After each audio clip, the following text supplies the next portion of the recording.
Merhabalar, kanalıma hoş geldiniz. Bugün sizlerle bu güzel çantayı birlikte öreceğiz.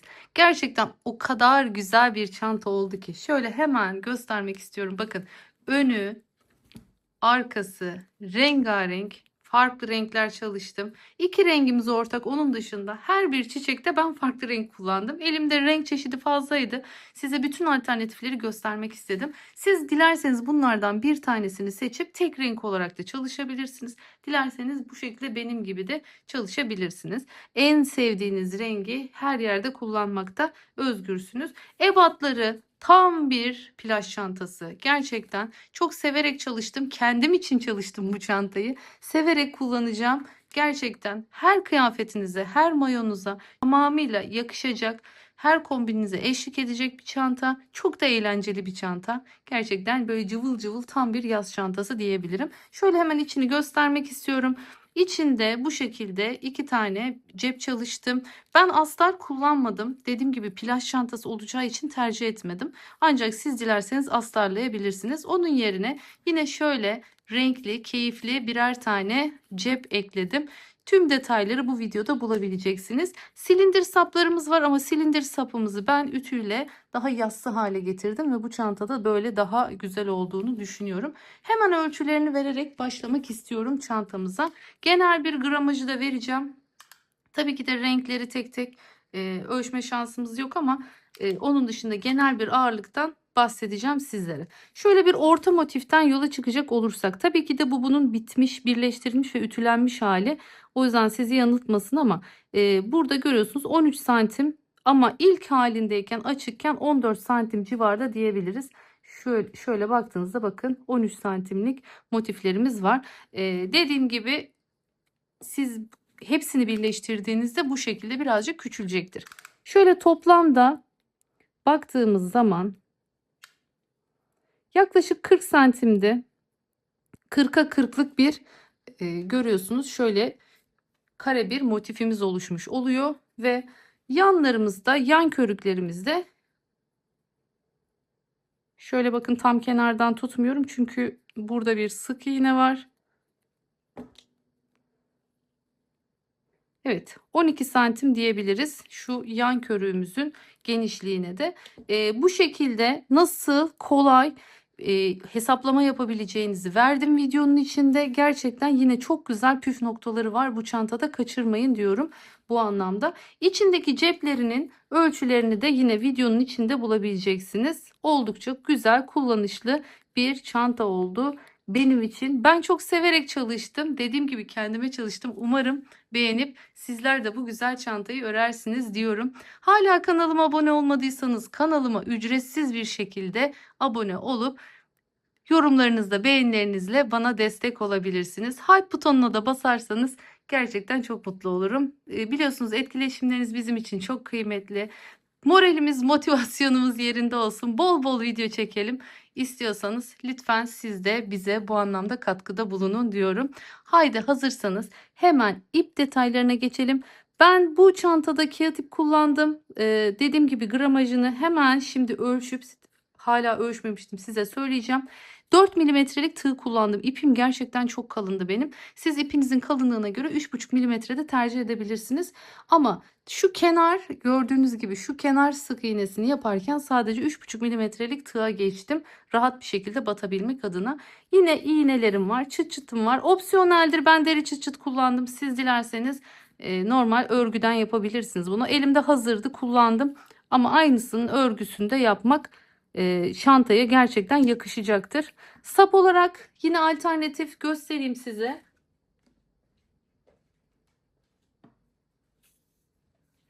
Şöyle renkli, eğlenceli saplardan tercih edebilirsiniz. Bu saplar çok güzel. Feye çanta aksesuarın sapları, her rengi var bende. Çok severek kullanıyorum. Aslında buna da takmayı düşünmüştüm ama sonradan biraz daha çok renkli olduğu için hasırı birazcık daha patlatmak istedim. Daha fazla hasır görüntüsü elde etmek istediğim için sapları hasır çalışmaya karar verdim diyorum. Hemen ölçüyorum. Evet. Toplamda 900 gram ip kullandım. Dediğim gibi kağıt ipim çok kalındı. Çok kalın olduğu için biliyorsunuz kalın iplerde birazcık gramaj fazla oluyor. Özellikle rafya ile çalışmaya kalkarsanız bu çantayı çok daha az gidecektir. Onu söyleyeyim. Ama genel anlamda büyük bir çanta olduğu için tabii ki de birazcık fazla ip gidiyor diyebilirim. Ama Kia Tip biliyorsunuz zaten şu anda piyasadaki gerçekten en ekonomik ip diyebilirim. Böyle bir çantayı görüyorsunuz. Hemen enini söylemek istiyorum size. Toplam eni 52 santim. Böyle büyük bir çantayı siz sadece ve sadece bakın 200 liraya mal edebiliyorsunuz. Bu anlamda gerçekten çok önemli. Dediğim gibi ben çok renk kullandım. Bu kadar renk almak ya da kullanmak zorunda değilsiniz. Mesela şu rengi düşünün. Bu renk her yerde de olsa bu çanta çok güzel olur. Elinizdeki ipler değerlendirebilirsiniz. Dediğim gibi totalde kullanılan ip miktarı 900 gram, sapıyla, içindeki cebiyle, her şeyiyle birlikte, onu söylemiş olayım. Ben içinde rafya ip kullandım. Ceplerinde gerçekten kağıt ip beni o kadar çok yordu ki artık elim birazcık rahatlasın diye bakın şunları en azından rafya ile çalışayım dedim. Ama siz benim tavsiyem yine kendi ipinden yapın. Çok daha güzel, şık duracaktır diyorum. Haydi hemen hiç vakit kaybetmeyelim. Çantamızı örmeye başlayalım. Şöyle yine çarpı yaptım. Tığımı alttan geçirdim. Bakın burada dikkat etmemiz gereken şey, çok fazla küçük bırakmayın başlangıcını, rahat çekebilmeniz için. Birazcık böyle paylı olsun. Alttan tığımı, bakın parmağımla bunu tutuyorum kaymaması için.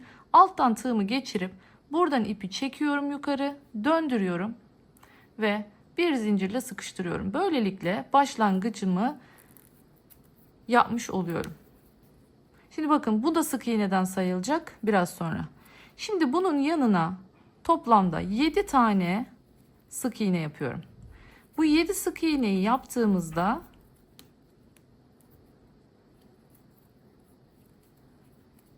bakın birleştirdiğimizde otomatik olarak 8.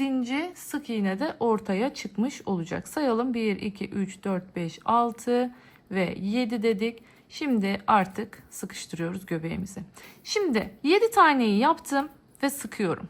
Sıkıştırdım güzelce. Şimdi bu noktada tığımı uzatıyorum. Buradaki ilk sık iğnenin tepesinden, bakın şöyle bir rahatlattım burayı. Çünkü arkadan gireceğim. Şöyle arkadan girdim. Tığıma da bu ilmeği takıp ilmeğimi arkaya çekiyorum.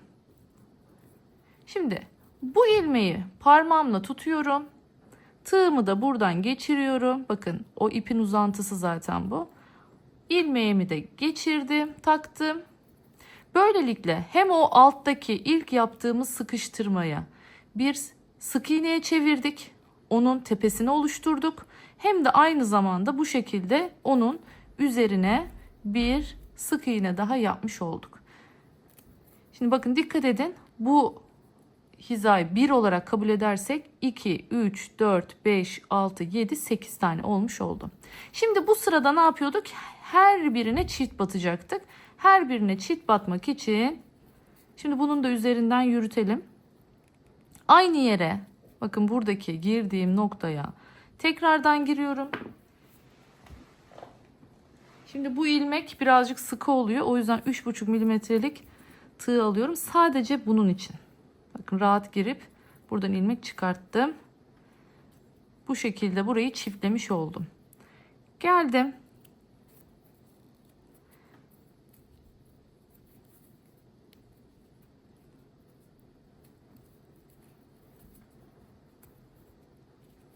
Yine çiftledim.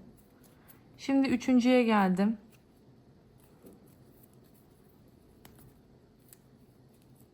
Yine çiftimi yaptım. Dördüncü ilmeğe geldim.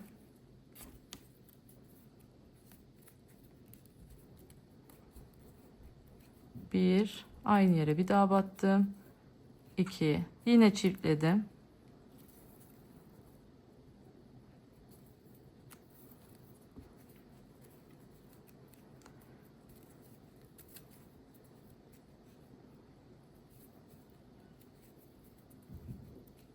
Sonuna kadar bu şekilde her ilmeğe çift batıyorum ve böylelikle ilmek sayımı 16'ya çıkartıyorum. İlk sıramızda 8 taneydi.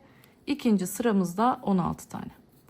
Şimdi buraya da son kez çift battım ve artık bu noktada ipimi kesiyorum. Çünkü bu rengi bir daha kullanmayacağım.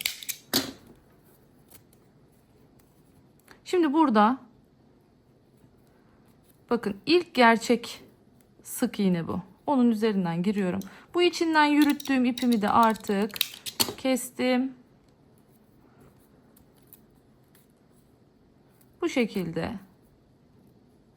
Bakın geçtim. Şimdi iğnemi alıyorum elime. İpin çıktığı merkez burası. Buradan arkaya doğru ipimi geçiriyorum. Evet. Şimdi bunun üzerine yine örerken yürüteceğim.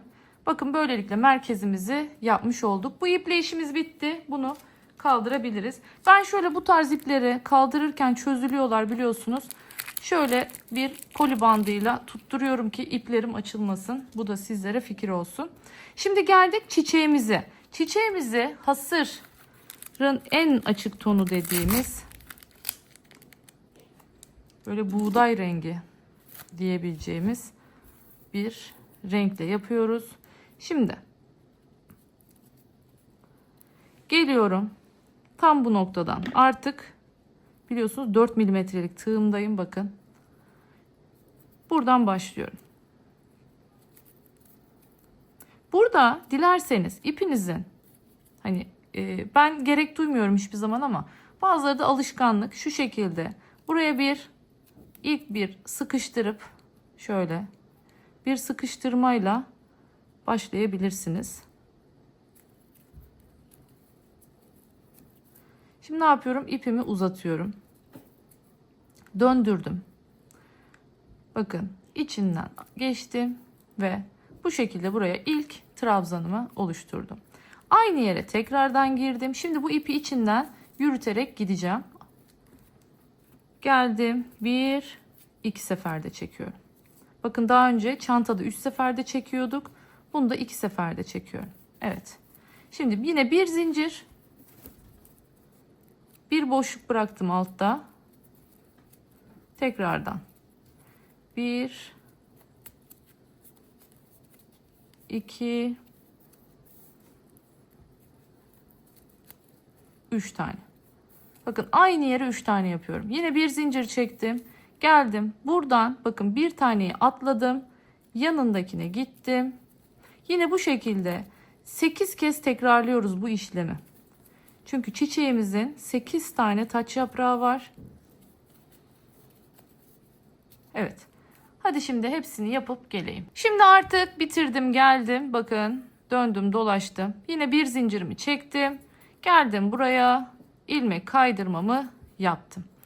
Hemen bir zincir çekiyorum. Bu zincirleri sıkıştırmak için hani diğerini örerken çözülmesin diye çekiyorum. Onu daha sonra çözüyoruz tekrardan. Şimdi neye geçiyoruz? Hemen mercan rengimize geçiyoruz.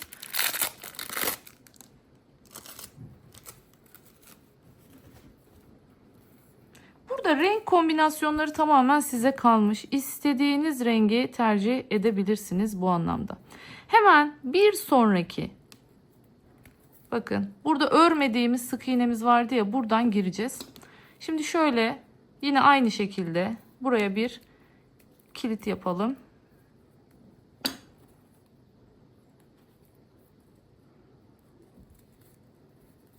Evet.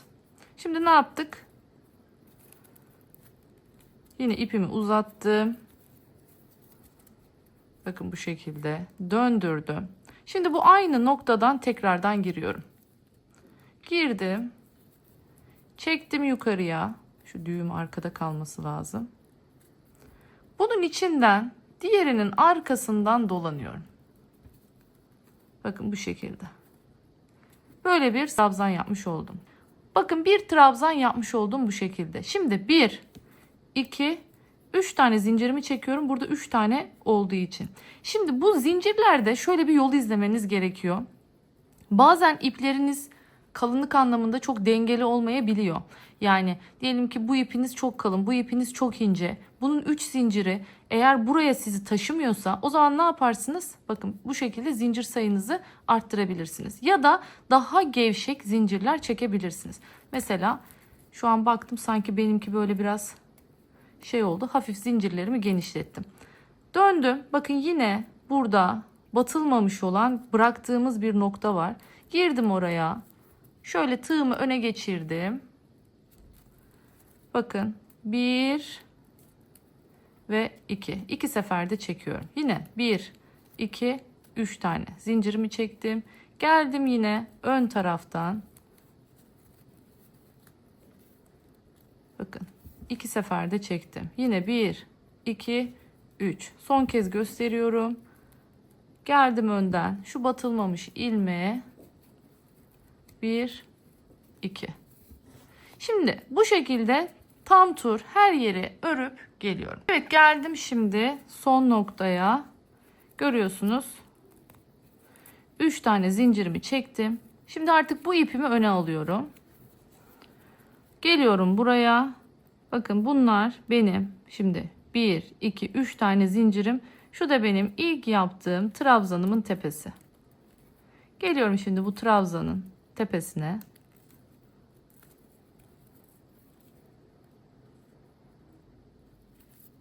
Buraya bir ilmek kaydırmamı yapıyorum ve böylelikle bu kısmı da halletmiş oldum. Yine bakın buraya bir zincirimi çekiyorum ve bu ipimi uzatıp diğer ipime geçiyorum. Şimdi taç yapraklarına geçtik. Yeniden uzattım ipimi. Kıvırdım. Bu ilk noktaya girdim. Bunun içinden diğerinin arkasından dolaştırdım ve böylelikle bakın hiç seyrek bir doku olmuyor. Buraya zincirle çıkmayın. O ister istemez görüntüyü bozuyor. Tığımı doladım. Hemen ikinciye giriyorum. Ve buraya çift yapacağız şimdi. Artık taç yapraklarımızdaki 3 trabzanı 4 trabzana çıkartmış oluyoruz bu şekilde. 1, 2. Bakın bir altta bir zincir vardı. Bu sefer 2 zincir çekiyorum. Hemen bakın öne alıyorum bunu. Ama ipimi öne alıyorum. İp öne geliyor.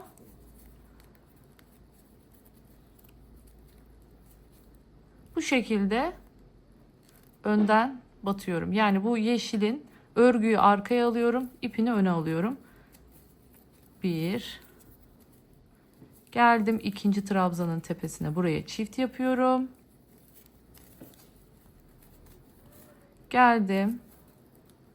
Buradaki trabzana bunun da içine tek yapıyorum. Bunu da dörtlemiş oldum. 1, 2 tane zincirimi çektim. Geldim buraya. 1. Pardon. Son kez gösteriyorum. Buraya çift batıyorum. Yine buraya tek batıyorum. Ve böylelikle bunu da dörtlemiş oldum. 2 zincir çekip yoluma devam ediyorum. Haydi şimdi bu sırayı da bitirip gelelim. Evet, yine geldim sıranın sonuna. 2 zincirimi çekip ilmek kaydırmayla birleştirdim. Sıkıştırdım zincirle çıktım yukarıya. Geldim. Bakın altta bir tane yapmıştık. Artık burada 2 tane trabzanımız olacak. Yine yaptığım zinciri çözdüm. Uzattım. Kıvırdım. Şimdi aynı yere tekrardan giriyorum. Buradan bir ilmek çıkarttım. Bunun içinden, bunun arkasından ilk trabzanımı yaptım. Tekrar doladım. Aynı yere tekrar girdim. İkinci trabzanımı da yaptım. Şimdi bu sefer 1, 2, 3, 4 zincir çekiyorum. Tığımı doladım. Geldim. Yine önden batıyoruz bakın. Birinci trabzanımı yaptım. Aynı yere tekrar girdim. İkinci trabzanımı yaptım. 1, 2, 3, 4. Son kez gösteriyorum. Geldim. Bu şekilde birinci trabzanımı yaptım. Geldim. İkinci trabzanımı yaptım. Yine 1, 2, 3 ve 4 tane zincirimi çektim. Şimdi bir sırada bu şekilde dolaşıp geliyorum. Evet, geldim şimdi. Bakın yine 4 tane zincirimi çektim. Şu ipi öne almayı unutmuyorum. Onu öne aldım ve bu şekilde ilmek kaydırmamı yapıp yine zincirle sıkıştırdım. Geliyoruz yine çiçeğimizin taç yapraklarına. Yine yaptığım zinciri söktüm, uzattım, kıvırdım. Aynı yere tekrardan girdim. Onun içinden diğerinin arkasından dolandırdım ve ilk trabzanımı yaptım. Geldim, ikinciye girdim. 1, 2 seferde çektim. Bakın görüyorsunuz. İkinci trabzanın üzerine çift battım. Devam ediyorum. Ne oldu? 5 tane oldu artık. Yine 1, 2, bu sefer 3 tane çekiyorum ve ipimi öne alıyorum. Bakın. İpi öne aldıktan sonra bu şekilde yine önden örüyoruz. 1, 2 seferde çektim. Tığımı doladım. İkinci trabzanın tepesine şimdi çift yapacağım. Burada fark etmez. İkinciye de yapabilirsiniz, üçüncüye de yapabilirsiniz. Ben ikinciye yapıyorum. Evet. Dördüncü trabzanın üstüne de geldim. Şimdi beşlemiş oldum. Yine 1, 2, 3. Haydi bu şekilde bu sırayı da şimdi bir dolaşıp gelelim. Bir üst sıraya geçelim. Evet, 3 tane zincirimi çektim. Geldim. Buraya hemen yine ilmek kaydırmamı yaptım. Artık üst tarafa çiçeğimizi normal üzerindeki yelpaze kısmına geçiyoruz. Bakın buna geçmeyeceğim şimdi. İlk etapta bu şekilde. Bir zincirimi çektim. Tığımı doladım.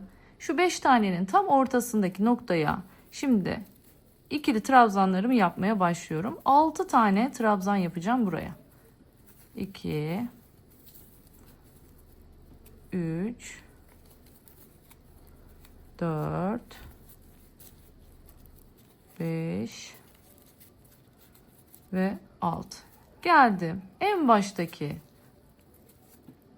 bakın buradaki trabzana sık iğne ile birleştirdim. 1, 2, 3. Tekrardan 3 tane zincirimi çektim. Geldim. Buradaki ilk trabzanın tepesine sık iğnemi yaptım. Tığımı doladım. 3. trabzanın üzerine yine 6 tane ikili trabzan yapıp yelpazemi oluşturuyorum.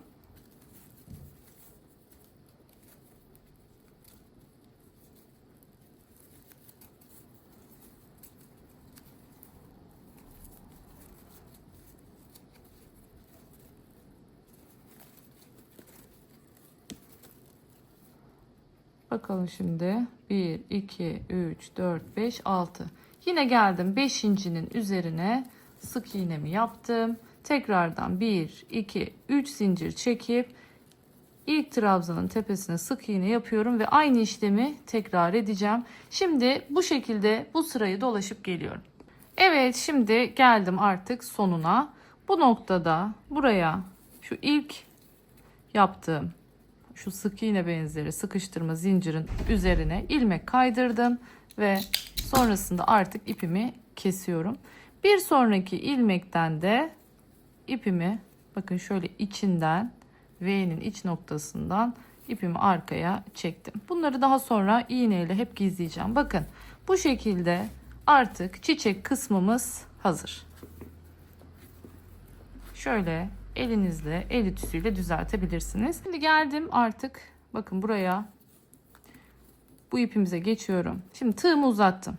Burada artık bir üste geçeceğiz ve yuvarlağımızı aslında bu aşamada bitirmiş olacağız. Bakın tığımı uzattım, doladım. İlk trabzanın tepesine girdim. Buradaki ilmeğin içinden bunun arkasından. Tığımda 2 tane ilmek kaldı ya, bunu böyle çekmiyorum da artık şu ikisinin arasından zincirden girip bu şekilde buraya bunu aynı zamanda bir ilmekle sabitliyorum. Tığımı doluyorum. Bakın aynı yere tekrar geldim. Yine önden örüyorum. Mesela bakın bu şekilde hafif uzatıyoruz burada. İkisini çıkarttım. Tam şu ikisini çıkartacağım sırada araya giriyorum. Bakın iki zincirin arasına giriyorum. Buradan ilmek çıkartıyorum. Bunun içinden geçiriyorum. Tığımı doladım. Şimdi yanındaki trabzanın tepesinden bir ilmek çıkarttım. Uzattım. İkisini çıkarttım. Kalan tığımdaki iki taneyi çıkartırken aradan ilmek çekip bu şekilde içinden geçirdim. Şimdi böylelikle ne olmuş oldu? Bunu daha sıkı bir şekilde buraya sabitlemiş olduk. Dediğim gibi bu çanta için geçerli. Şimdi tığımı doluyorum. Arkada bakın en son boş bıraktığım ilmeğim var. Buraya tam 5 tane. Neden 5 tane? Önünde 5 tane olduğu için.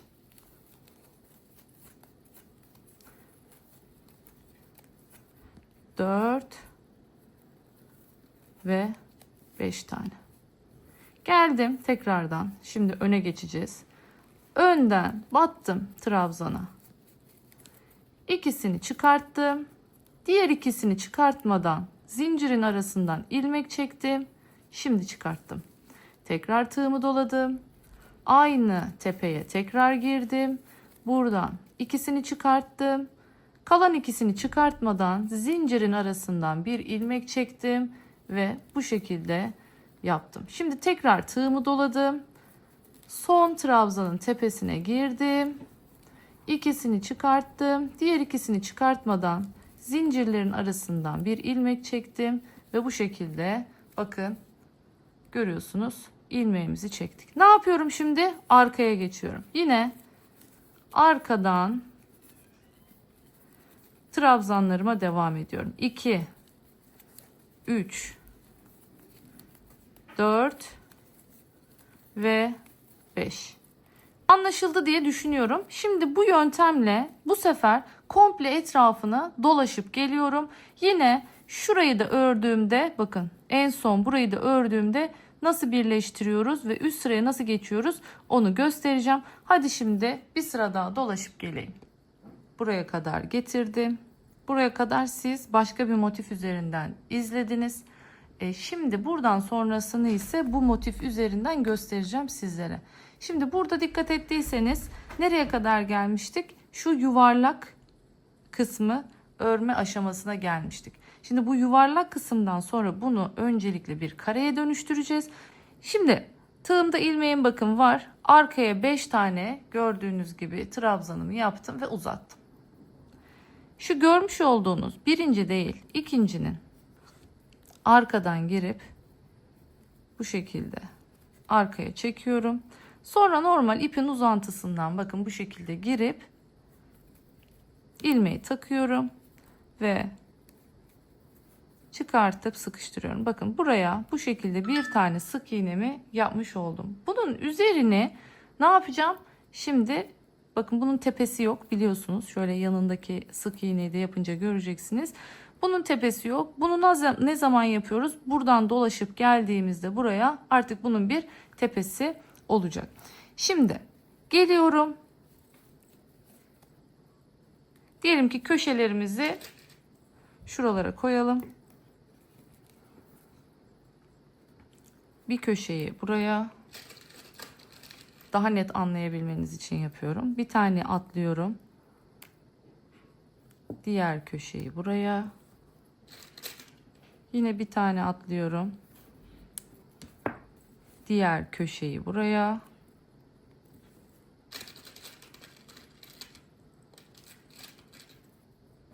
Yine bir tane atlıyorum. Diğer köşeyi de buraya. Evet. Görüyorsunuz. Bakın 4 köşeyi yapacağım yere işaretleyicimi taktım. Bunu sizler net görün diye yapıyorum. Normalde görmenize gerek, koymanıza gerek yok aslında. Evet. Şimdi geldim. 1 2 3 ve 4. Bakın arkada 5 tane trabzanımız vardı ya. Bunun 4 tanesini sık iğne yapıyoruz. Şimdi tığımı doluyorum. 5.'sine şöyle bir çakma trabzan yapıyorum. Bakın hepsini bir topladım. Sonra tığımı doladım. Geldim. Buraya bir ikili trabzan yapıyorum. Sonra geldim işaretleyiciyi taktığım yere. Buraya köşe oluşturacağım. Şimdi O yüzden buraya önce bakın çok uzatmıyorum. Çok uzatırsam sivri bir köşe oluşur. Yani sivri derken hiza bozulur. O yüzden normal.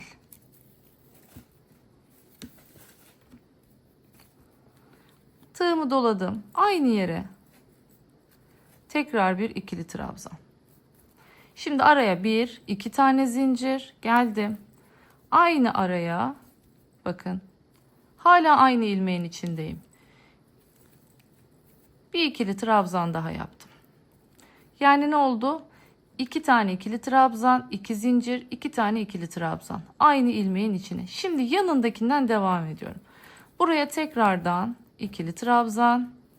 Şimdi yanındakine çakma trabzan. Çakma trabzanı birazcık uzatarak yapın.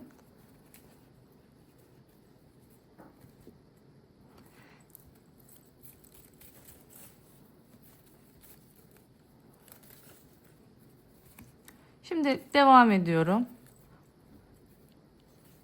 Arkada sık iğnelerimi yapa yapa gidiyorum.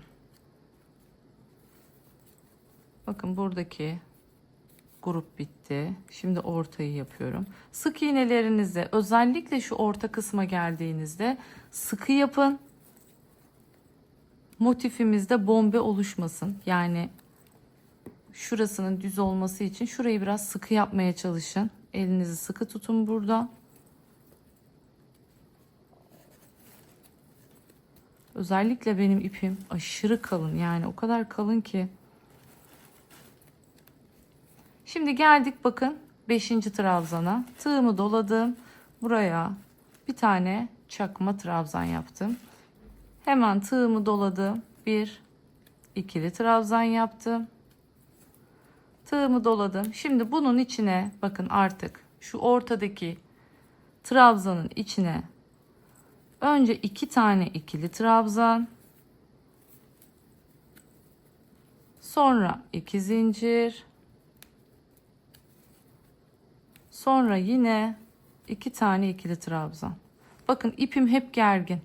İpi gergin tutacağız ki tepe ilmeğimiz, ilk ilmeğimiz gevşeyip tepeler geniş olmasın. Bakın tepelerimin ne kadar ipim çok kalın olmasına rağmen elimi hiç gevşetmiyorum ki tepelerim düzgün olsun. Tığımı doladım. Şimdi yanındakine ikili trabzan, yanındakine çakma trabzan. Şimdi tekrar sık iğneye geçiyoruz. Ne dedik? Sık iğneleri biraz küçük yapmaya çalışıyoruz. Sıkı. Çok yüksek olmasınlar.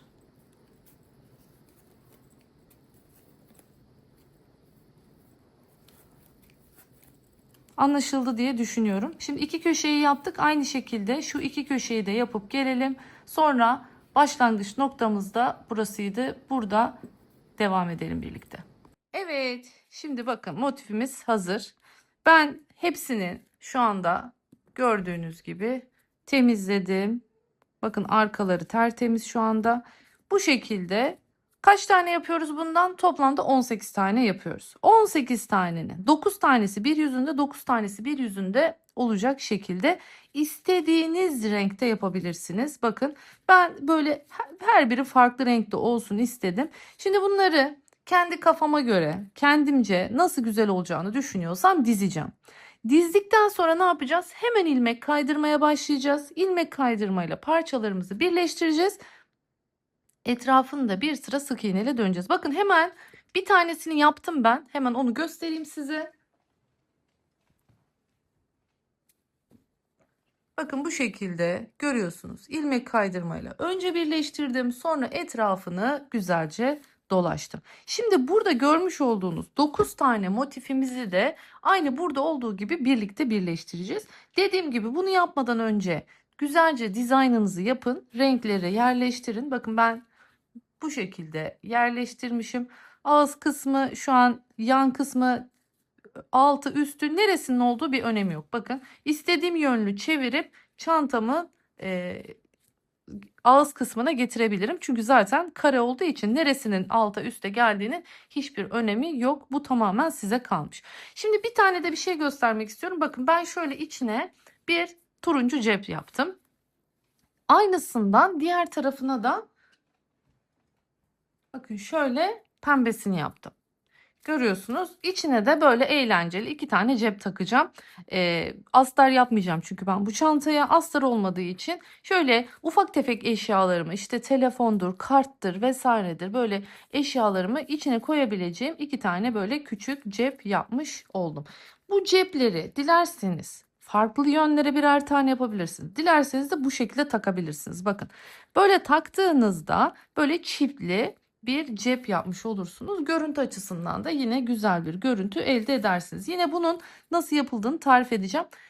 Bunun yapılışıyla yan parçalarımızın yapılışı aynı olduğu için onu yaparken bunun sayısını da vereceğim. İlmek sayısını da kaç sıra ördüm, kaç santim olduğunu tüm bilgilerini birazdan o aşamaya geldiğimde vereceğim. Ama dediğim gibi ilk olarak yapmamız gereken şu anda gördüğünüz üzere bu parçalarımızı birleştirmek. Hemen ben bunları istediğim şekilde dizip geliyorum. Evet, şimdi bakın ben bu şekilde dizdim. Yani renk kombinasyonunu bu şekilde yaptım. Sizler dilediğiniz gibi dediğim gibi yapabilirsiniz. Ee, Şimdi hemen ilmek kaydırmayla birleştirmeye başlayacağız. İlmek kaydırmayı yaparken yine bakın ben motiflerimi 4 milimetre ile ördüğüm için yine 4 milimetre ile devam ediyorum. Yani burada tamamen tercih size kalmış. Siz eğer ki 3,5 ile ördüyseniz 3,5 ile devam edin. Yani neyle ördüyseniz motiflerinizi ilmek kaydırmalarınızda aynı şekilde devam edin. Şimdi şöyle hemen bunu kaydıracağım.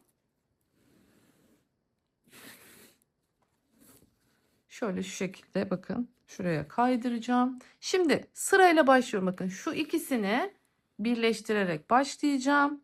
Sonra bakın bunu yanına ekleyeceğim. Sonra bunu yanına ekleyeceğim. Önce böyle bu şekilde gideceğim. Şimdi bunları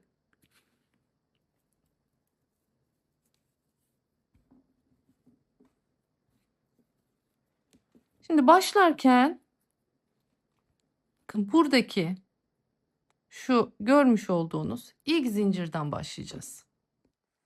İlk zincir. Çünkü ne demiştik? Burada 2 tane zincir var.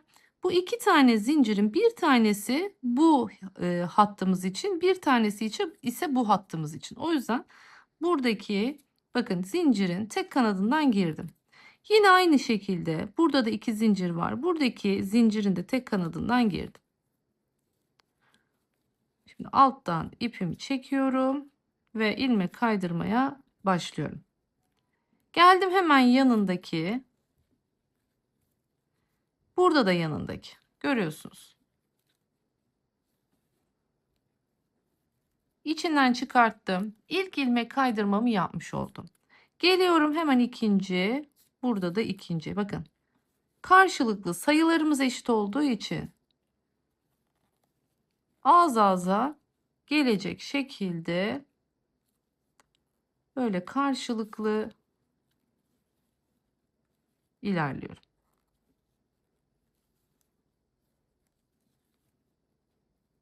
Görüyorsunuz. Benim vazgeçilmez birleştirme yöntemim. En çok bunu seviyorum.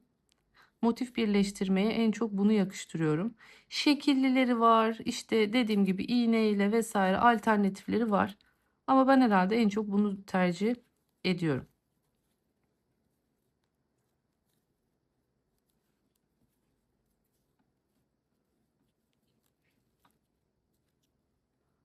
Bakın aşağıya tığımı indirdim. Bundan geçtim. Bundan da geçtim.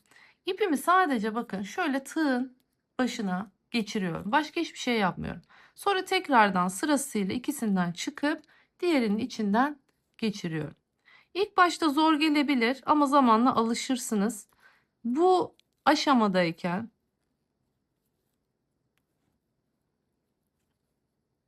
eğer zorlanırsanız farklı birleştirme yöntemlerini de kullanabilirsiniz. Karşılıklı dikerek birleştirebilirsiniz mesela. Şimdi yavaş yavaş köşeye geliyorum. Köşeye geldiğimizde köşeyi nasıl geçtiğimi göstereceğim.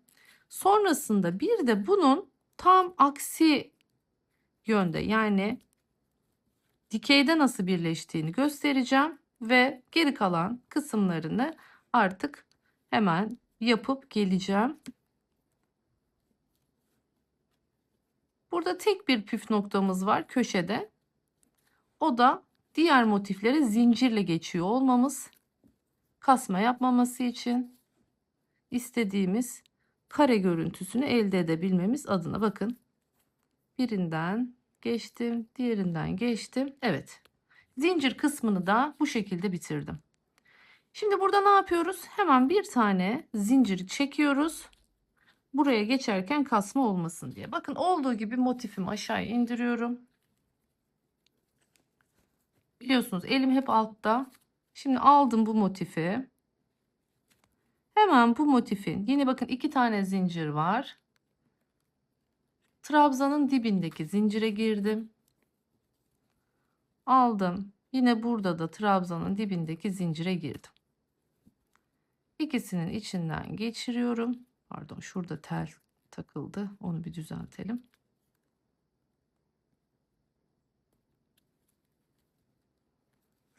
Evet. Bakın bu şekilde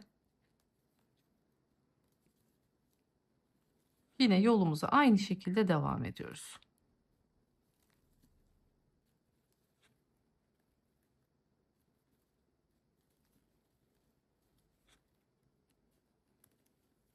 Şimdi bir tane daha yapıp göstereceğim. Sonrasını artık kendim tamamlayıp geleceğim burayı. Bakın bu şekilde. Şurada bir rahatlama yaptık, görüyorsunuz. Bu rahatlama sonra burayı yaparken yine aynı şekilde buradan da buraya bir zincirle geçeceğiz ve güzel bir köşe hattı oluşturmuş olacağız burada. Şimdi hemen bu şekilde şu iki parçayı da ekliyorum. Bakın buraya. Sonrasında alıyorum. Yine bu hattı da şöyle birleştirerek bakın burayı da yapıyorum ve artık bu yatay birleştirmeleri tamamladıktan sonra dikey birleştirmeleri yaparken tekrardan size göstereceğim. Orayı nasıl geçiyoruz, şu köşeyi, sonra artık motifimiz tamamlanmış olacak. Evet, şimdi bakın yatayda da şu burayı da birleştirdim. Buraya kadar geldim. Şimdi son, bakın bu kısmı birleştireceğiz. Biraz önce biliyorsunuz böylemesine gitmiştik. Şimdi de böylemesine gidiyoruz. Buraya geldiğimizde bakın yatayda en son şuradaki zinciri de birleştirdikten sonra burada bir bakın zincir çekiyorum. Böylelikle bunun üzerinden karşı tarafa geçmiş oluyorum. Yine buradaki zincir bakın içlerine girdim. Birer kanadından ilmek kaydırmamı yaptım. Buraya bir kere, buraya bir kere. Bu kısım gördüğünüz gibi aynı. Şimdi sıra sonuna geldiğimizde sonları nasıl bitiriyoruz? Bakın hemen onu burada göstereceğim. Evet, bakın en sona geldim. En sona geldiğimde bakın burada bir zincir çekiyorum ve ipimi kesiyorum. Ama artık kesmiyorum. Neden? Çünkü etrafını dolaşmaya başlayacağız. Son kısma geldiğim için. En son birleştirmeyi yaptığımız yerde artık ipimizi kesmiyoruz. Bu aşamada yolumuza devam edeceğiz. Evet, şimdi ne yapıyoruz? Bir zincir çekiyoruz buraya, bakın. Ne oldu? Bir zincir vardı, bir zincir daha çektim. Hemen yanındaki boşluğa giriyorum ve buraya sık iğnemi yapıyorum. Yanındakinden devam ediyorum. Şimdi artık her ilmeğin tepesine bir tane sık iğne yaparak yoluma devam edeceğim. Bir çerçeve oluşturacağız. 4 etrafı dolaşacağız ve sonrasında artık yan parçamıza geçeceğiz. Çıt çıtlarınızı örgüden yapabilirsiniz. Örgüden. Ama benim elimde şöyle hazır pembe çıt çıt var. Aslında ben buna renkli bir sap takmayı da düşünmüştüm. Ama sonradan çok renkli olacak. Yani zaten önler renkli. Sapları biraz hasır olsun ki nötrlesin çantayı istedim.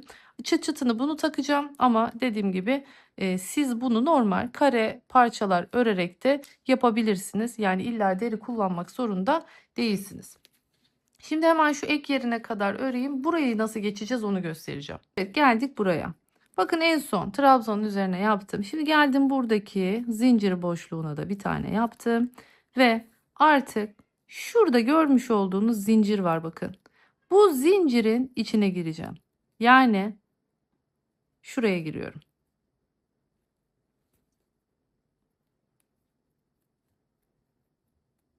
Biraz fazla sıkılaşmış bu zincir. Tekrardan düzelteceğim. Evet, onu birazcık rahatlattım. Bakın buraya giriyoruz. Sonrasında bu ipi içe doğru büküyorum ve üzerine örerek yoluma devam ediyorum. Böylelikle bir seviye eşitlemiş oluyoruz. Bakın bir önceki de 2 zincir çekmemin sebebi şimdi anlaşılmıştır. Böylelikle şuradaki seviyeyi dengelemiş oluyoruz. Şimdi köşeye gelelim. Köşeyi nasıl dolaşacağız onu göstereceğim. Evet, geldim köşeye. Şimdi burada 2 zincirimiz vardı hatırlarsanız. Bu 2 zincir olan yere bir sık iğne yaptım. Bir zincir çektim. Şimdi aynı yere tekrardan bir sık iğne yapıyorum. Böylelikle köşeyi dönmüş oldum. Hemen yanındaki trabzandan yoluma devam ediyorum. Bakın buralarda da aynı şekilde görüyorsunuz. Bunun içine batacağız. Yine bakın bunun içine batacağız. Burayı döneceğiz. Yine köşede aynısını yapacağız. Şu çukur kısımlara gelene kadar. Bakın bu başlangıç noktasının olduğu yer. Başlangıcın olduğu yerde öyle bir zincir yok görüyorsunuz. Burada ne yapacağız onu göstereceğim. O yüzden şimdi buradan başlıyorum. Şöyle buraya kadar örüp geliyorum. Burada sonra yolumuza nasıl devam edeceğiz onu göstereceğim. Evet, şimdi şöyle göstereyim bu çukur yerleri nasıl yapıyoruz. Yine her zamanki gibi şu öncesi şu zincir kısmı normal bir sık iğne yapıyorum ama bakın şöyle kısa değil, şöyle biraz uzatıyorum. Şöyle uzunca bir sık iğne yapıyorum ki daha böyle dengeli olsun. Sonrasında bakın tığımı bir kere doluyorum. Şöyle girdim buradan. Bakın hemen ipi takip ediyoruz burada. Önemli olan nokta şu. Şu ipin geçtiği yeri takip ediyoruz. Buradan girdim. Bakın ip bir de buradan geçiyor. Buradan da geçiyorum o yüzden. Şimdi ilmek çıkartıyorum ve üçünü birden topluyorum. Yani bir çakma trabzan yapıyorum tam bu çukur noktaya. Seviyeyi de böylelikle eşitlemiş oluyoruz. Buradaki ipi de aynı zamanda yine bakın üzerinden yürüterek gidiyorum ve tekrardan iğneyle gizlemekle uğraşmıyorum bu sayede. Şimdi aynen bu şekilde devam edeceğim. Köşeye döneceğim, dolaşacağım, geleceğim. Bakın ek yerime geliyorum burada. Ek yerime kadar geleyim. Burada nasıl bitireceğiz onu göstereceğim ve sonrasında hemen yan körüklerini örmeye başlayacağız. Evet, şimdi geldim. Bakın en son boşluğa da sık iğnemi yaptım. Hemen burada ipimi kesiyorum.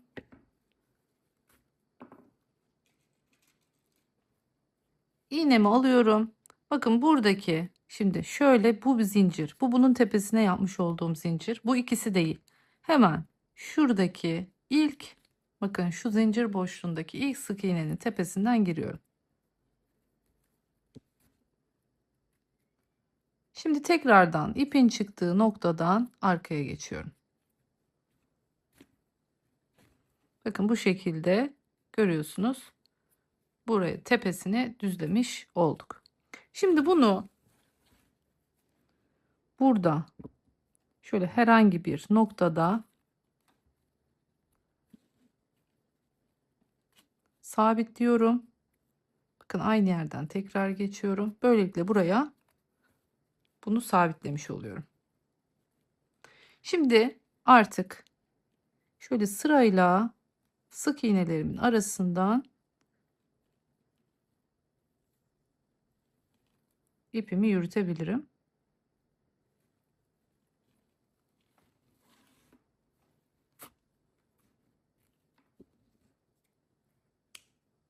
İpimizi kestik. Tamamdır. Şimdi henüz ütüler yapılmadı. Bakın diğer parçayı da ütülemedim. Bunu da ütülemedim. Şimdi şu ütülerken özellikle şu ek yerlerini şöyle elimizle Buharı bastığımız zaman zaten bu bir yumuşayacak. Yumuşadıktan sonra mutlaka şöyle elimizle formunu düzeltelim.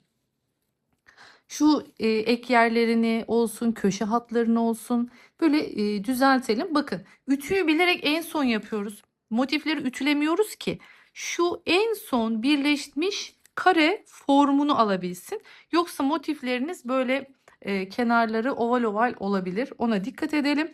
Dümdüz bu şekilde kare elde etmek istiyorsak ütüyü en son yapacağız.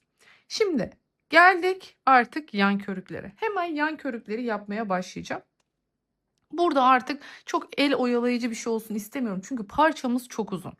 Yani çantamızın büyüklüğü biraz fazla. Hani ütüledikten sonra daha net bilgiyi vereceğim size. Ama bu üç kenarı dolaşacağımız için biraz daha işimiz kolay olsun istedim. Ve bu anlamda hem çantamızın görüntüsüyle uyumlu hem de aynı zamanda kolay ne örebilirim? Tabii ki de trabzanlı bir yan körük örebilirim. Bunun için yine başlayacağız birlikte. Ne kadarla başladım? 21 tane trabzanla başladım. Şöyle baktım. Bunun bir motifi benim için ideal büyüklükte. Bu bir motifi olacak şekilde baktım, kenarı 21 tane ilmek var. 21 ilmekle başladım. Boyunu nasıl ayarladığımızı şimdi biraz sonra size söyleyeceğim. Göz kararı ilk etapta denk gelecek şekilde üç kenarını doluşacak ölçüde öreceğim. Ama en son kısmını bırakacağım. Sonra başladığım yerden birleştirmeye başlayıp denkliğini bu noktada ayarlayacağım. Onu nasıl yaptığımı da size göstermiş olacağım. Şimdi bir miktar ip ayırıyoruz. Çünkü çiftli zincirle başlayacağım yine. Şöyle bakın, tığımı bir döndürdüm. Şu altta boşta bırakmış olduğum ipi tığımın üzerine şu şekilde geçiriyorum. Diğer parmağımdaki ipten ilmeğimi alıyorum. Bakın böyle bir zincir oluşturdum. Şimdi geldim. İkinci zincir. Bakın bunun üzerine atıyorum. Görüyorsunuz. Diğerinin içinden geçiriyorum. Üzerine atıyorum. İçinden geçiriyorum. Üzerine attım. İçinden geçirdim. Böylelikle zincirlerimi oluşturuyorum. Bunu yaparken ne sık ne çok gevşek. Amacım trabzan tepelerimin büyüklüğü ne kadarsa ilmek tepelerimin büyüklüğü kadar olsun istiyorum ki herhangi bir şekilde geniş ya da tam tersi böyle kasma olayı yaşamayalım. Şimdi hemen dediğim gibi 21 tane yapıp geliyorum. Evet, şimdi 21 tane ilmeğimi çektim. Geliyorum artık trabzanlarımı yapmaya. Bakın, bu ilmeğimi uzatıyorum. Uzattım. Kıvırdım. Buradan ilmek aldım. Bakın, arasından geçirdim ve buradaki iki ilmeği çektim. Bu benim ilk trabzanım yerine geçmiş oluyor. Bakın, bu zincirin içinde oynayan, bakın istediğiniz tarafa yönelen bir trabzan yaptık. Şimdi bu şekilde gideceğim için aynı şekilde nasıl bu V'nin merkezine batmış, bakın aynı şekilde burada da V'nin merkezine batarak yoluma devam ediyorum. Bir, iki seferde çıkarttım. İkili trabzanımı yaptım. Yine merkeze bakın, göbeğe battım. 1 2. Bakın şöyle iki kanat birden olacak şekilde giriyorum. 1 2.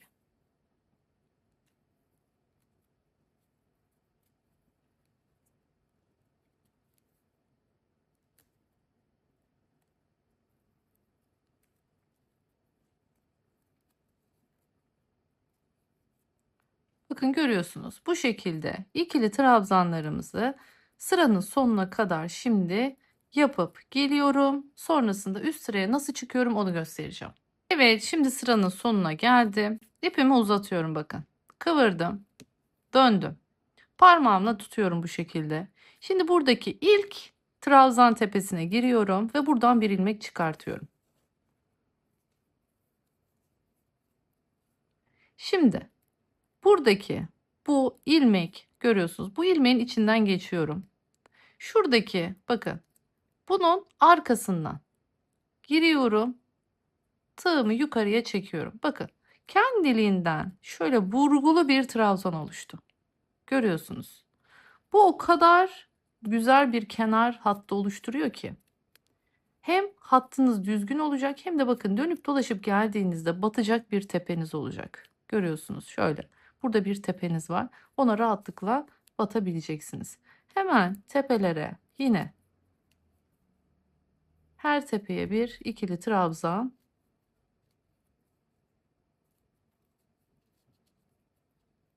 olacak şekilde. Şimdi sıra sonuna kadar gidiyorum. Sıra sonuna geldiğimizde yine üst sıraya nasıl geçeceğiz? Tekrardan göstereceğim ve istediğim yüksekliğe gelene kadar bu şekilde yoluma devam edeceğim. Evet, geldik şimdi sıranın sonuna. Yine bakın ilmeğimi doladım tığımın üstüne. Şuraya geldiğimde bu ilk yapmış olduğum trabzan benzeri yapının böyle bir tepesi var. Bakın buraya girdim. Yine ikili trabzanımı yaptım. Şimdi tekrardan gösteriyorum, bakın uzattım.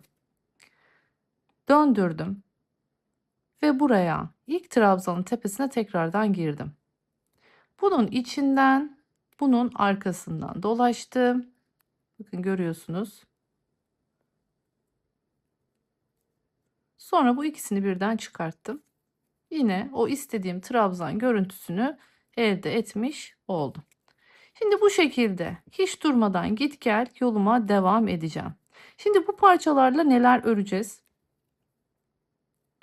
Aynı yöntemle başlayıp aynı şekilde iç ceplerini öreceğim ve aynı zamanda da yan körünü öreceğim. Hemen bakın bu şekilde yukarıya kadar istediğim yüksekliğe kadar örüp geliyorum. Evet, şimdi örüp geldim.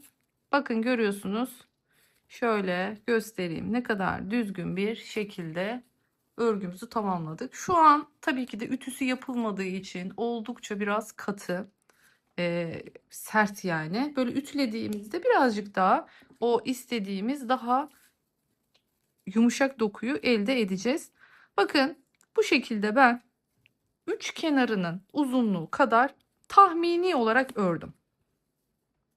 Neden tahmini diyorum? Birebir denk gelmeyebilir. Peki bunu nasıl yapacağız? Nasıl dengeleyeceğiz? Nasıl sağlayacağız? Şimdi işte tam ölçüyü burada size hemen onu göstermek istiyorum. Çünkü biliyorsunuz ellerimiz farklı. Sizin de elleriniz hani farklı olabilir. Kullandığınız ip farklı olabilir. Trabzan yaptığımız için ilmeği ayarlamakta zorlanabilirsiniz. Bunun için nasıl yapıyoruz biliyor musunuz? En son ki kısımda ipimizi koparmıyoruz. Bakın. Ve burayı en son birleştireceğimiz noktaya bırakıyoruz. Yani ne yapıyorum? Birleştirmeye tam olarak başlangıçtan başlıyorum. Bakın buradan başlayacağım. Buradan başladığım için şöyle birleştire birleştire gittiğimde eğer eksik gelirse örüp tamamlayabileceğim. Eğer fazla gelirse fazlalığı söküp kaldırabileceğim. Umarım anlaşılmıştır. Bu bize çok kolaylık sağlayacak. Örnek olarak göstereyim. Şimdi bu en son bakın örmeye devam ettiğim kısmı sona bırakıyorum. Geliyorum buradan şöyle diyelim ki ölçüyorum. Yani başladım birleştirmeye, birleştirdim geldim. Diyelim ki burada fazla geldi. Ne yaparım? Bu fazlalık kısmı sökerim. Ya da şurada mı kaldı? Diyelim ki yetmedi bu kadar. O zaman ne yaparım? Buraya örerim. Yani bu ipi sonunu koparmadan beklettiğinizde istediğiniz gibi uyarlamanızı yapabilirsiniz. Ama yine de ben şu anda bakın dediğim gibi ütüsü yapılmadı. Yine de şu anki boyunu, ölçüsünü hemen sizlerle paylaşmak istiyorum. Evet, benim şu anda şöyle gergin bir şekilde ölçtüğümde 120 santim geliyor. Zaten bakın şu şekilde burayı da ölçtüğümüzde yaklaşık olarak daha henüz ütülenmedi ama yaklaşık olarak 40 santim. Yani o yüzden ben 120 santim olacak şekilde ördüm. Enimiz ne kadar oldu? Hemen enini de söyleyeyim size. Enimizde 12 santim diyoruz. 12 santime 120 santimlik parçamı bu şekilde tamamladım. Şimdi gelelim diğer cebimize. Hani cep örmüştük hatırlarsanız. Ben dediğim gibi zaten turuncuyu bakın buraya diktim. Şöyle bunun üzerinden de göstereyim. Toplam 40 ilmekle başladım. 40 ilmekle başladıktan sonra ne kadar oldu? Hemen size ölçüsünü de söyleyeyim. Bakın 23 santimlik bir enimiz var. Evet, 16 santimlikte bir boyumuz var. Kaç sıra örmüşüm hemen onu da söyleyeyim. Bakın buradan başladım. Yine aynı çiftli zincir yöntemiyle başladım. 1, 2, 3, 4, 5, 6, 7, 8, 9, 10, 11, 12. 12 sıra olacak şekilde ördüm. Gelin dilerseniz önce parçalarımızın hepsini bir ütüleyelim. Bu arada burada rafya kullandım ama rafya kullanmamın sebebi tamamen işimi kolaylaştırmak için de gerçekten, çünkü çantayı zaten örerken kağıt ipten o kadar yoruldum ki ve çok kalın ve sert bir ipim vardı bu arada, onu da söyleyeyim. O yüzden yani cepleri yumuşak bir iple örmek istedim. Bunları Koreka ile çalıştım. Onu söyleyeyim. Yani şu burası da dikmek için verdiğim pay ip olarak dikerken. Şimdi bunları dikerken şunu söyleyeyim. İşimi kolaylaştırmak istiyorum. O yüzden cebimi nereyi üste getireceğimi belirledikten sonra şöyle şu şekilde yerleştiriyorum. Şimdi ben bunu bir plaj çantası olarak kullanacağım için dibine koyduğum eşyalar, yani daha böyle havlu türü şeyleri diplere koymayı, üst kısımlara daha böyle küçük şeyleri koymayı planladığım için cebi birazcık yukarıya taktım. Yani siz dilerseniz şöyle bir daha aşağıya da takabilirsiniz. Yani şu şekilde daha aşağıya da takabilirsiniz. Ama ben biraz daha yukarı takmayı tercih ettim. Sonrasında ne demiştik? Mıknatıslarımız var. Mıknatıslarımızı da bu şekilde buraya takacağım ama takarken dediğim gibi bunları, parçaları birleştirmeden önce halledeceğim ki işim kolay olsun. Yani dikerken videonun altında da size göstermesi kolay olsun. Siz de bu şekilde yaparsanız daha kolay olur. Yani dikecek olduğunuz tüm parçaları dikin. Ondan sonra yan birleştirmelerine geçin. Evet, şimdi parçalarımı ütüleyip geldim. Bakın son derece düzgün kareler elde etmiş oldum. Arkası da artık daha düzgün duruyor. Şöyle önümde göstereyim. Bakın ne kadar düzgün olduğunu görebiliyorsunuz. Şimdi ben ağız kısmına şu pembeli kısmı getirmek istiyorum. O yüzden şöyle önüme koydum. Bunu ne yaptık? Ne demiştik? Bakın 1, 2, 3, 4, 5, 6, 7, 8, 9, 10, 11, 12. 12 sıra ördüğüm için terste bitti bu. Ağzının düzgün olması için oradan sonra dönüp bir sıra ilmek kaydırma yaptım ki diktiğimde ağız kısmı böyle düzgün bir şekilde durabilsin diye. Şimdi artık ipimi iğneme takacağım ve güzelce bunu dikmeye başlayacağım. Şimdi diğerinde aldığım hiza neresiyse aynı hizayla başlayacağım bunda da. İpi birazcık uzun tuttum ama tutmuşum. Siz bu kadar uzun tutmayabilirsiniz. Şimdi şu çiçeğin göbeğini hiza olarak aldım. Sonrasında şu şekilde bakın yerleştiriyorum. Eşit mesafede olmasına dikkat ediyorum bu şekilde. Şimdi geliyorum buradan. Artık nereleri hizaya denk gelirse oralardan denk gelecek şekilde bunları önden görünmemesi gerektiği için buradaki arkalardan şöyle biraz yaklaşayım. Bakın arkadaki şöyle ilmeklerden denk gelecek şekilde, bakın böyle. Buradan da böyle trabzanın göbeğinden bakın geçerek tutturacağım.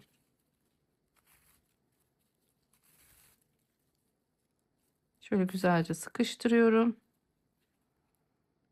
Bakın yine şöyle hizanızı düzgün tutun.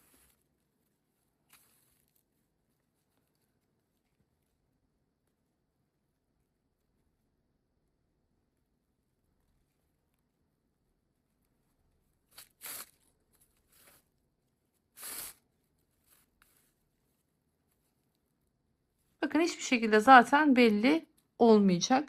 Şöyle düzgün bir hizadan bu şekilde bir oradan bir oradan ilmeklerden bakın şöyle tutturacaksınız. Olabildiğince de tek kanat değil, şöyle ikişer kanat almaya çalışın. Bu şu yöntemle böyle üç kenarını düzgünce birleştiriyorsunuz. Dediğim gibi ağız kısmı bu şekilde boşta kalsın. Buraya çünkü ne dikeceğiz?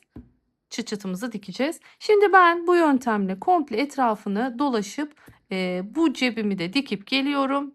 Öne geçmeyin. Önden kesinlikle belli olmasın, gözükmesin diyorum. Daha sonra birlikte artık çıtımızı dikeceğiz. Evet, şimdi sapımızı örmeye başlıyoruz. Bunun için öncelikle sapımızı dikeceğimizden dolayı bir miktar ipimizi şöyle yaklaşık 30 santim kadar bıraksak bizim için yeterli.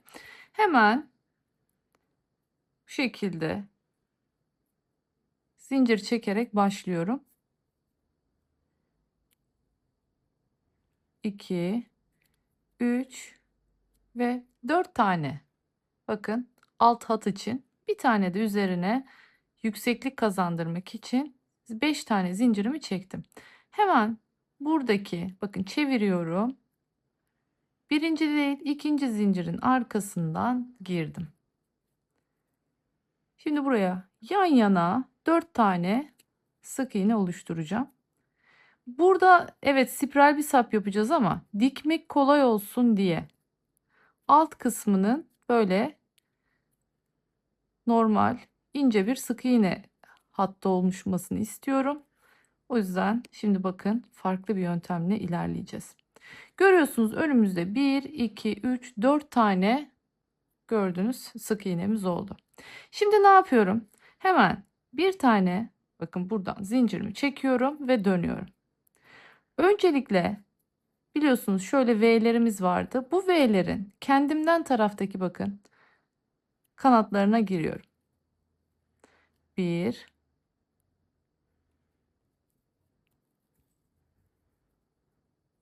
2, yine tek kanat giriyorum bakın. 3 ve 4. Şimdi bir tarafını bitirdim. Dönüyorum diğer tarafına. Aynı bakın batmadığım 1, 2, 3, 4 tane de bu tarafında var. Şimdi bu batmadıklarıma batacağım. Girdim.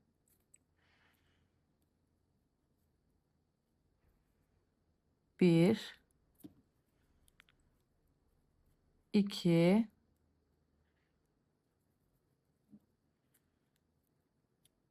3 ve son olarak 4.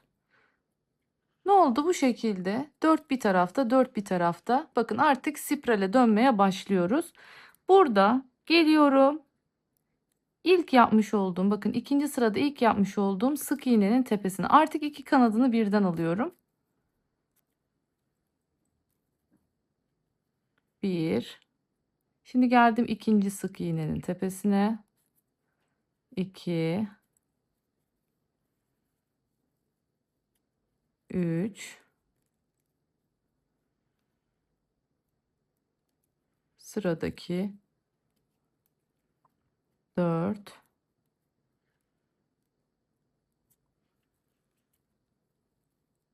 5, 6,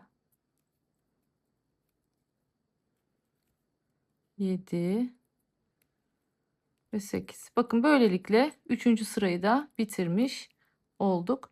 Yolumuza bu yöntemle devam edeceğiz. Yavaş yavaş yukarıya çıktıkça daha güzel toparlanacak ve artık o istediğimiz yuvarlak formu yakalayacağız. Sonrasında gerçi ben onu ütüyle yine yassı hale getireceğim. Ama siz dilerseniz yuvarlak formda da kullanabilirsiniz. Şu tepe ilmeğimi sıkı tutmaya çalışıyorum. Bir an önce örgüm toparlansın. İlmeklerim sıkı olsun.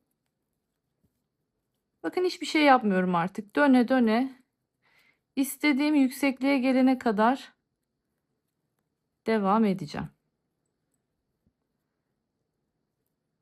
Burada şuna dikkat edin. Boyunuza göre, kilonuza göre sapı ayarlamaya çalışın.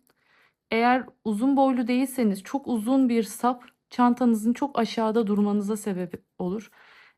Yani ya da zayıfsanız da bu aynı şekilde çantanız çok aşağıya inecektir. Hani ona göre kilonuza göre kendi kol ölçünüzü kendiniz alın. Ortalama bir boy ayarlayabilirsiniz.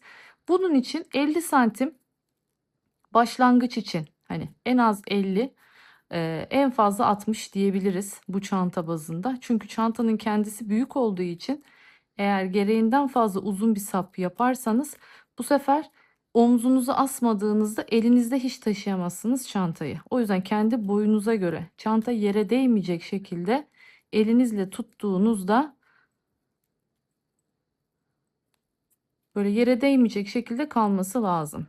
Evet, bakın görüyorsunuz, gittikçe böyle döne döne ilerleyeceğiz. Şu kısmın böyle düz olması bize ne sağlayacak şimdi? Daha rahat bir şekilde çantaya dikmeyi sağlayacak. Hadi bakalım, şimdi istediğim yüksekliğe gelene kadar örüp geliyorum. Evet, şimdi sapımız bitti. Tek tarafını diktim. Şimdi biten kısım burası. Burayı göstereceğim size nasıl yaptığımı. Ama öncesinde bir ölçüyü göstermek istiyorum. Kaç santim yaptık sapımızı? 63 santimlik bir sap. Yani klasik 70 santimlik dikme sapları diktiğinizde de aşağı yukarı bu boyu elde ediyorsunuz. Yalnız burada farklı bir bitiriş yaptım. Ben hemen onu göstereyim size nasıl yaptığımı. Şurayı bir sökeyim, tekrardan size göstereyim. Şimdi biliyorsunuz spiral bir şekilde dönüp gidiyorduk. Döndük, döndük, döndük. En son bitirirken dikmesi kolay olsun diye şöyle yapıyorum. Bakın, şu karşılıklı olarak bunları sık iğne ile birleştiriyorum.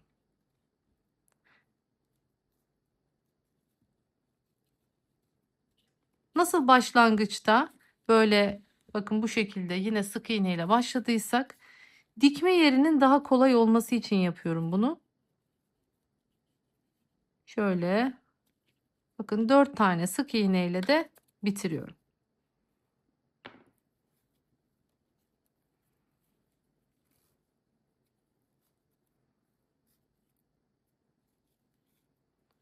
Şöyle bitirelim.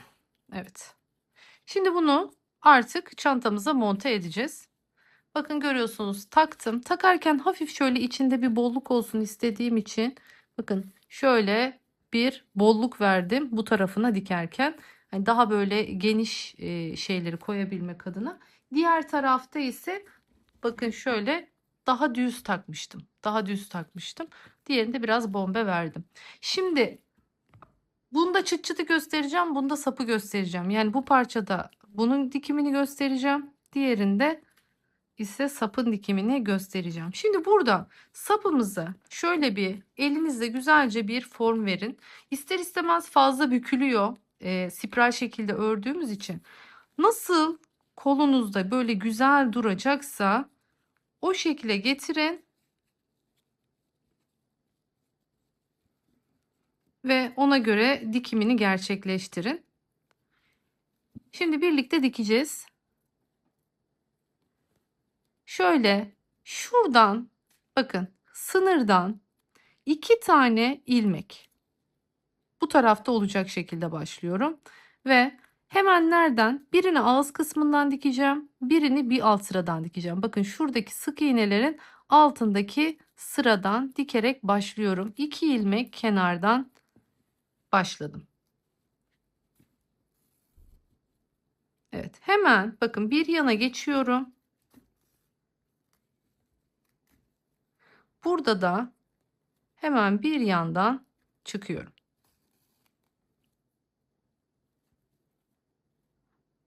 Birer ilmek kayarak yolumuza devam ediyoruz.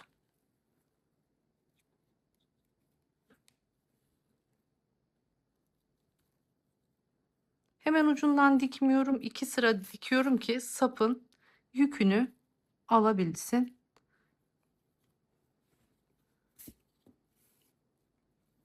Evet. Şimdi yine bir yandan çıkıyorum. Şu kenarı güzelce bir buraya sabitleyelim. Aynı yerden tekrar aşağı iniyorum. Evet.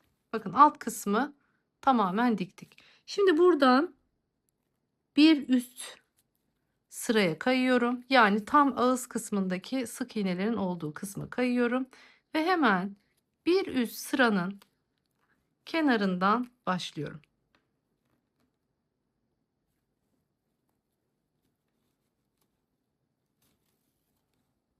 Evet. Şöyle yine yan yan kayıyorum. Nereden geçiyoruz? Bakın şöyle göstereyim. Tam şu ağzındaki ilmeklerden. Şu şekilde iki kanadını birden alıyoruz. Bakın şöyle. Hemen bir yanındakinden, bakın burada da bir yanındaki ilmekten kayıyor. Yani iki sıra olacak şekilde sapımızı dikiyoruz.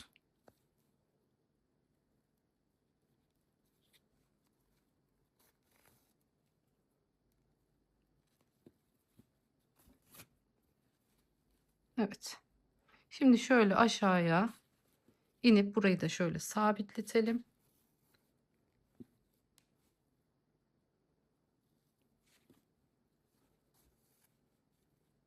Şimdi buradan herhangi bir noktadan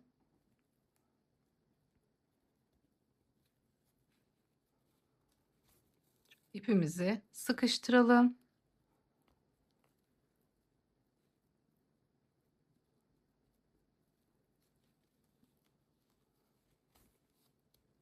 Şimdi yavaş yavaş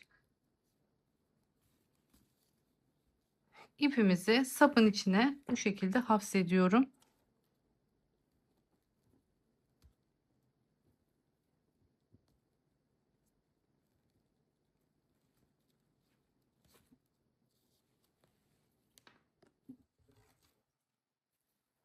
Evet.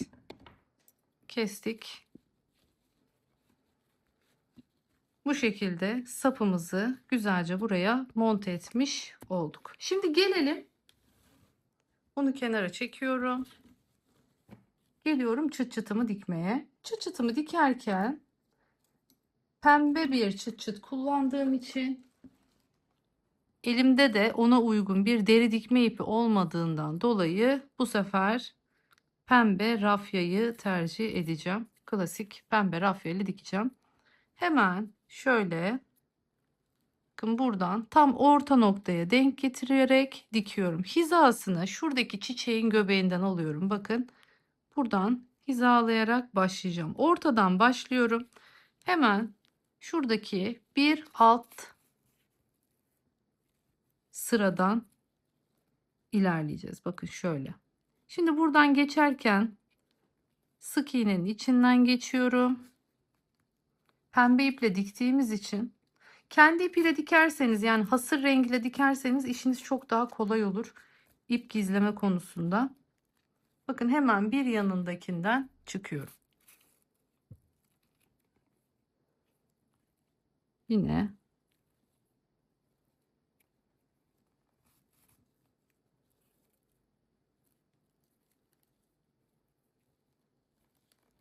tekrar önce ilmeğin içinden geçiyorum. Yani bir miktar hafif tabii ki de ilmeğin içinden gözüküyor.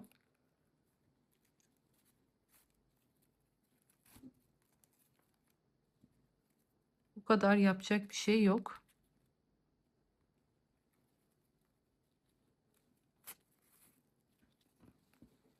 Bakın bu şekilde normal.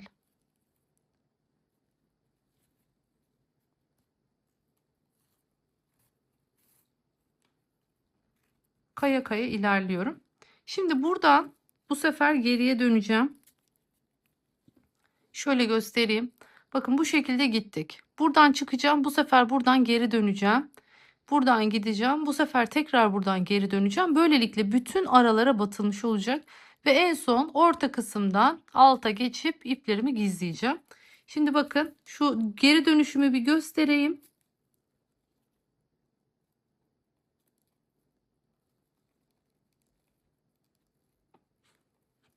Hemen bir yana kaydım. Çıktım. Bakın hemen buradaki delikten geri giriyorum. Yine kaydım kenara.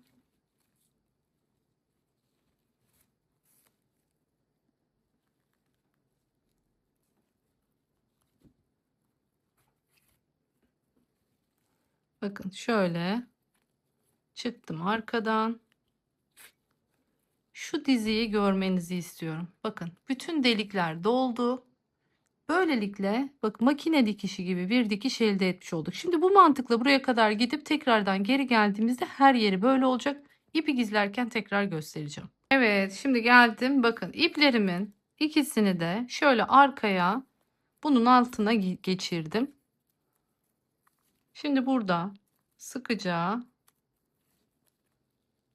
ikisini de bağlıyorum ve sonrasında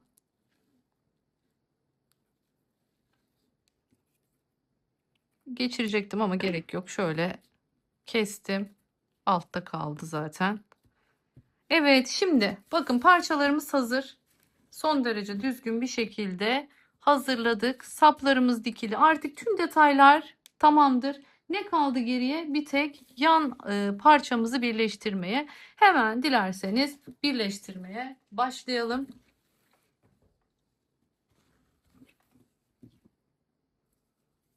Ne demiştik?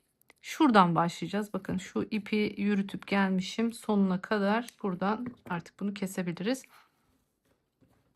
Şimdi şöyle birleştirmeye başlayacağım. Birleştirirken tercih tamamen size kalmış. Ben sık iğne ile birleştireceğim. Sık iğne ile böyle dolaşacağım. Dediğim gibi sonuna gelince bakacağız. Duruma göre hareket edeceğiz.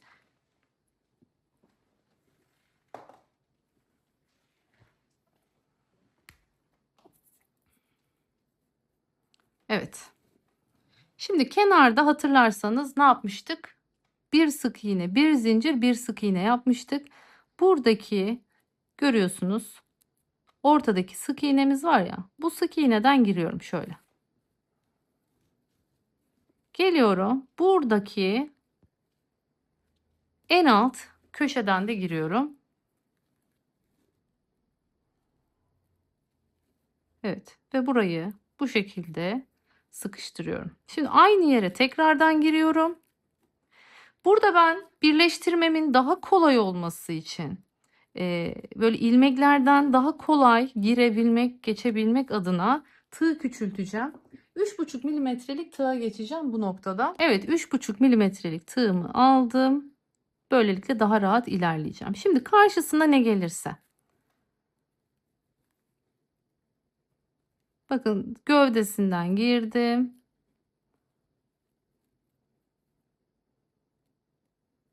Şöyle kenardayım hala. Nereye denk geldim? Bakıyorum.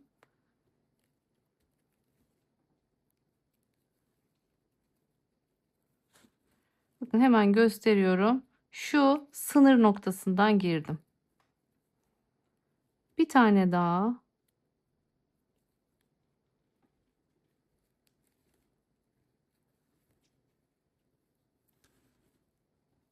Şimdi size tam olarak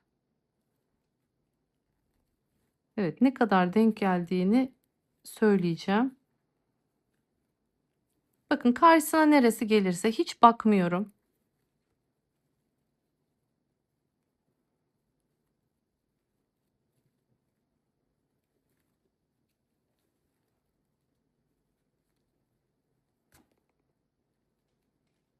Şimdi sayacağız birlikte. Kaç ilmek yapmışız? Karşısına kaç tane trabzan denk gelmiş? Ona göre bir sayı çıkartacağız. Evet. Şimdi bakalım. 1, 2, 3, 4, 5, 6, 7, 8, 9 tane yapmışız. 1, 2, 3, 4. Evet, şu başlangıç saymazsak her birine neredeyse 2 tane denk geliyor diyebiliriz. İkişer ikişer gidiyoruz. Yani buradan her 2 sık iğne, bakın şöyle kanatlarından geçiyorum. Bir trabzana denk geliyor.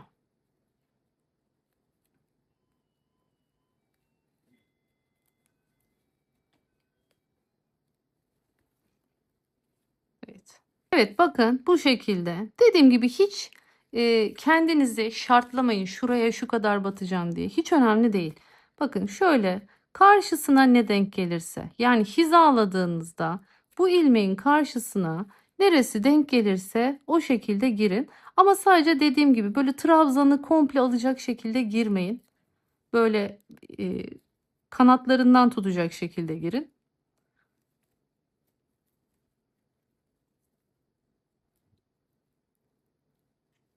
Bakın bu şekilde karşıdan ilmeklerimizi ala ala görüyorsunuz. Hiç önemli değil. Karşısında nereye battığımızın saymayın, hiç uğraşmayın. Bu şekilde düzgün bir şekilde ilerlersiniz. Zaten hizasını tuttuğunuzda. Şimdi bakalım tam mı gelecek, fazla mı gelecek? Sıra sonuna geldiğimizde belli olacak. Köşeyi dönerken de hiçbir fark yok. Köşede de aynı şekilde karşısına neresi geliyorsa o şekilde batarak yolumuza devam edeceğiz.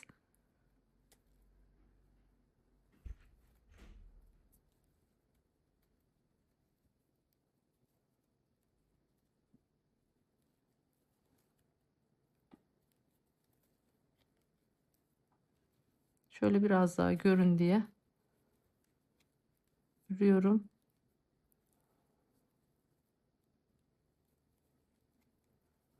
Evet. Şimdi komple çantamızı dönerek yolumuza devam edelim, bitirelim. Ağız kısmına geldiğimizde tekrardan görüşeceğiz. Evet, bakın sıranın sonuna yaklaşırken gördüğünüz gibi eksik kaldı. Yaklaşık bir 3 sıra kadar eklemem gerekecek bu kısma. İşte kastettiğim buydu.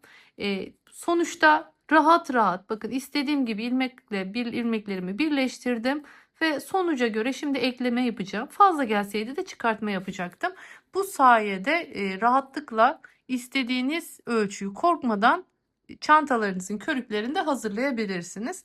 Hemen şimdi bakın buraya ilavemi yapacağım ve sonrasında tekrar birleştirmemi yapıp bu kısmı bitireceğim. Şimdi bu kısmı yapmak kolaydı. Neden? Hiç denk getirmekle uğraşmadım, saymadım. İstediğim gibi birleştirdim. Asıl olayımız karşıda. Şimdi burada ne yapacağız? İki tarafında hizalarının aynı olması gerekiyor. İşte bunu nasıl sağlayacağız? Birazdan onu göstereceğim. Evet, şimdi dediğim yere geldik. Bakın ilk tarafı yaptık, sıkıntı yok. Ama karşı tarafın da eşit bir hizada olmasını istiyorsak bu şekilde bunu yapacağız. Burada ne yaptım? Bakın hemen söyleyeyim. Şuradaki araya, bakın buradaki şu araya hangi ilmek denk geldiyse bu ilmeğin hizasını aldım, buradan işaretledim. Bu işaretleyiciyi daha sonra yine buradaki motifin bakın buradaki ara kısmına denk getirdim. Bu şekilde ara ara tutturdum. Böylelikle hizamı hiç kaybetmeden ilmek kaydırmayla sık iğne ile birleştirebileceğim. Buradan başlayacağım. Yine aynı şekilde diğerin tarafında olduğu gibi buradan başlayacağız ki sık iğnelerimizin yüzü motiflerin olduğu kısma gelsin.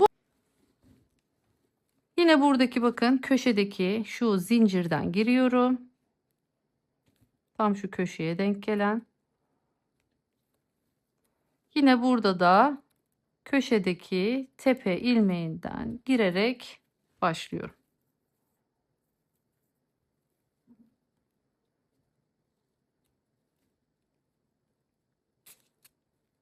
Bir tane sıkıştırdım. Sonrasında aynı yere tekrardan girip bu sefer gerçek sık iğnemi yapıyorum.